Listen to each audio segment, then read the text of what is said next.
Today, we're going to be talking about how to balance your extracurriculars with the IB, meaning that how can you manage your extracurriculars alongside with your academics. So, tip number one would be to prioritize and organize. You should be able to make a list of your extracurricular activities that you're interested in alongside your academic commitments. So, your extracurricular activities, they should be aligned with what you think is fun and what is useful for your career. This could mean, for example, if you want to pursue engineering, then maybe you could enter a physics competition. And in that physics competition, you probably need to prepare a bit before whatever submission or however the competition takes place. So for that, you can make a timetable, a to-do list, an agenda basically. This will help you stay prioritized based on importance and the time commitment needed for each task.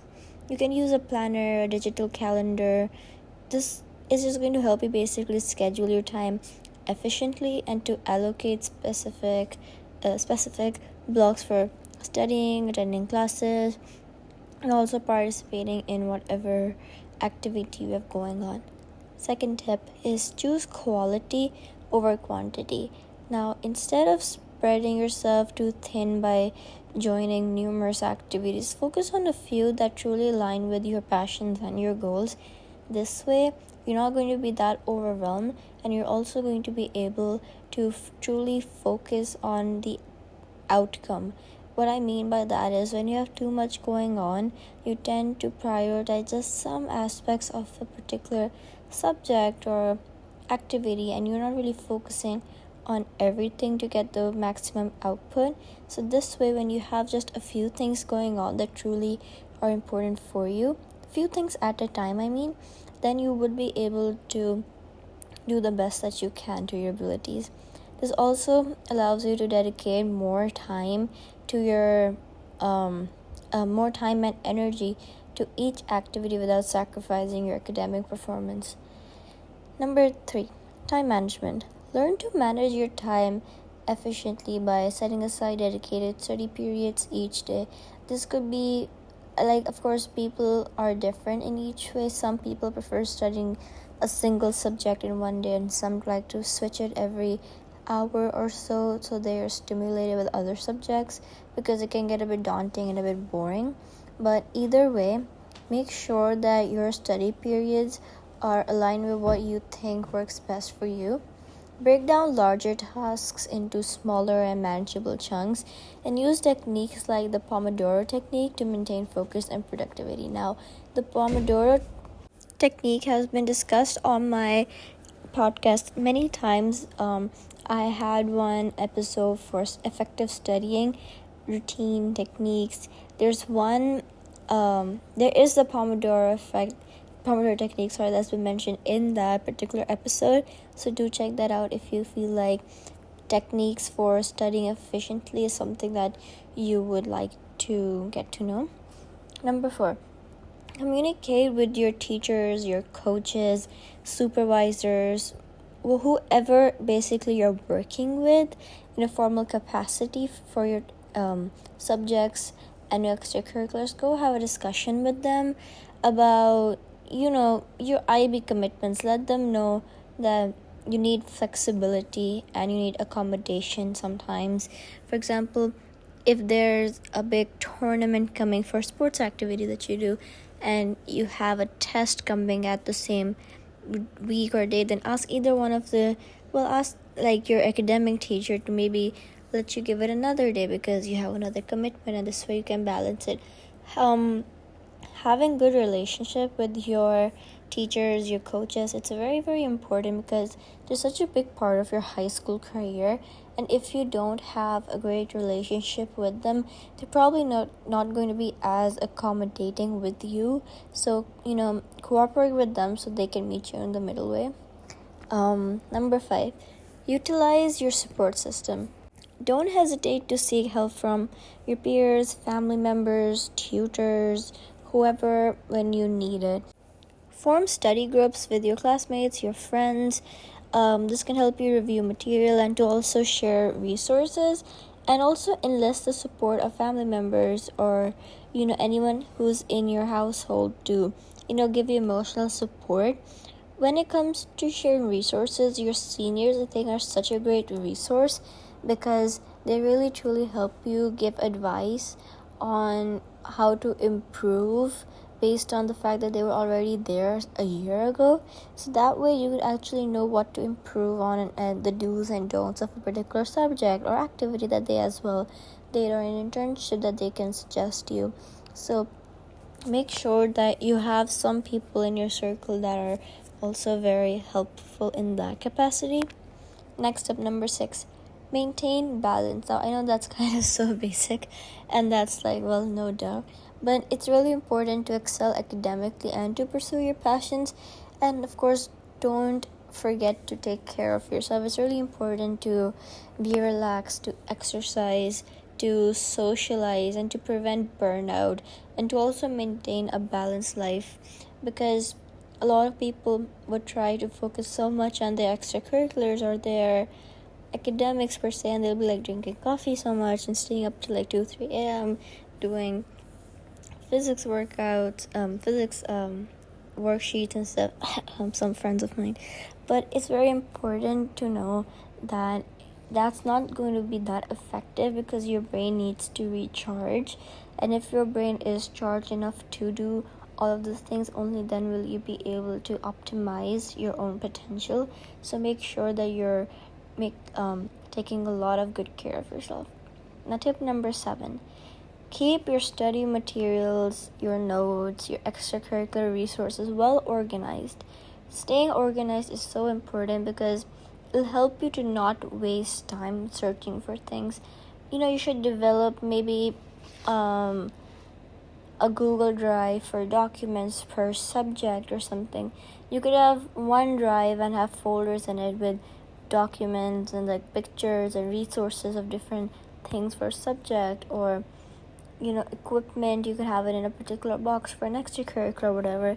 This way you're staying organized with the more physical stuff of it, like things like if you're into sports, or if you're doing something in STEM and you have a beaker or a cricket bat, then you need to make sure you don't lose those things because they are very precious. You need to develop effective study habits and strategies as well that work best for you, whether it's creating flashcards, summarizing notes, or using online resources. A favorite of mine is the Cornell note-taking method. You can search it up. It's basically you write everything down on the paper, and towards the very end there's this box and you summarize everything. This way you have the in-depth explanation of a particular concept or whatever content you covered in class, but you also have the summary for quick revision and for active recall as well. So I think that is something that's just so helpful. Number 8, set realistic goals.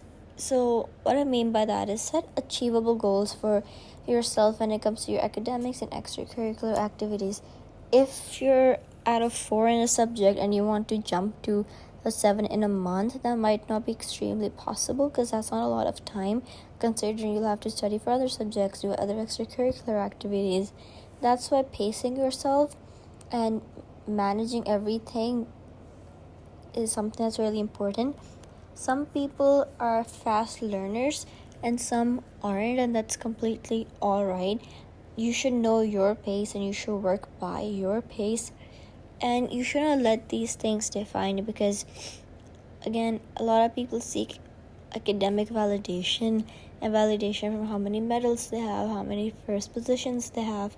But at the end, what matters is that you actually learn something and you're going to apply that to whatever next thing you're going to do, because in the end, of course, that is the longer, bigger picture thing that you're going to be winning, as cheesy as that sounds.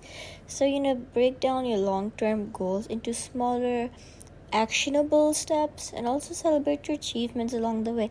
If you didn't win a competition you worked really hard for, it's alright. You could still learn from your experience and try harder next time, because I saw this quote yesterday, which I think was so brilliant, because it's like, you only lose when you give up, and there'll be a lot of people around you who'll be like, oh, you're not smart enough, or you didn't win it, you didn't put enough effort, but they don't know how much effort you put in, because Effort is very subjective, at least in my opinion, which in itself is subjective, but effort is like a quota and everyone has a different amount of it. Some people's potential is academically strong, some people's potential is extracurricularly curricularly strong. So everyone is different in that way, but what matters is that you're at least trying, because a lot of people don't even try because they're too demotivated, etc. reasoning. So go easy on yourself.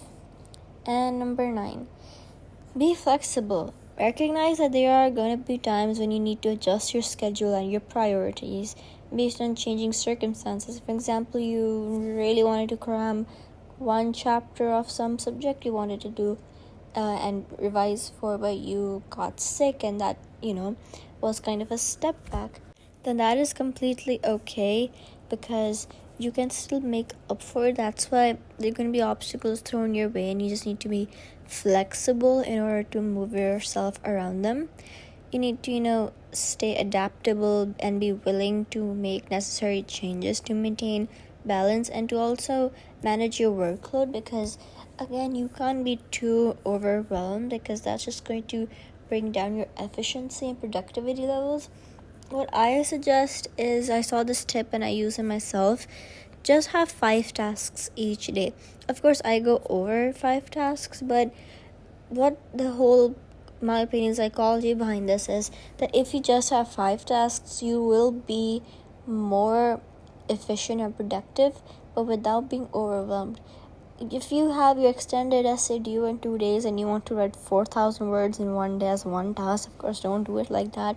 But you can break down chunks. It can be, I'll write the methodology today for this. Another task can be, we make modifications that my teacher suggested on my IA. Number 3 could be, maybe I'll sign up for a competition, or look for a competition that I am looking, like in a particular field I'm looking for, things like those. Like, make sure you're not overwhelming yourself. It should be a mixture of big tasks and small tasks, not like big tasks every day, because that would be quite a lot, even if it's just 5 things. And lastly, number 10, take advantage of IB synergies. So what I mean by this is, look for opportunities to integrate your extracurricular activities with your IB coursework. For example, you could choose research topics or project-related things to your interests. You could use your extracurricular experiences as inspiration for your extended essay. Now, you could write a 4,000 word in, for example, economics, if you want to go into that field, and you can publish that. You can get done with your extracurriculars, publish it, and when you apply for, like, let's say colleges, then you can write that in your resume and your extracurricular activities list. That will look absolutely amazing. And also for CAS, which I have a whole episode on, which is creativity, action, and service. CAS is basically extracurriculars, but in IB, that actually is counted for your diploma. That is literally the balance of both worlds. Now, for example, my podcast that I'm literally talking about here, this podcast is my CAS and it's also my extracurricular activity. So it's like integrated that way, and that's kind of the beauty of CAS, because you can do something you really enjoy and it can literally be your schoolwork. How cool is that? If you're in MYP, what you can do is you can explore through your e-portfolios in either physical health education or in design or in art. You could make a painting about something, a topic you're passionate about, or inspired from basically an artist you really love and admire.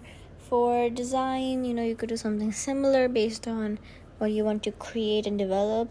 And for personal project, which is basically CAS in a way, but for MYP 5s, what you can do is your personal project can literally be something that you think is amazing and really brilliant and you want to explore it.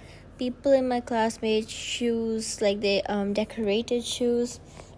Somebody, I think, made fashion sketches. Other people made a short collection of poetry because they really like poetry. So there are endless options, and you can then go on to publish a book that you wrote with local publishing houses, and things like that. And that can really help you be working towards your academics and your extracurriculars at the same time. So make sure to kind of do the best with that, because that is kind of like literally such an amazing opportunity. Alright, so these were the 10 tips I have for balancing your extracurricular activities with the IB. I hope this was helpful, and I'll see you on the next one.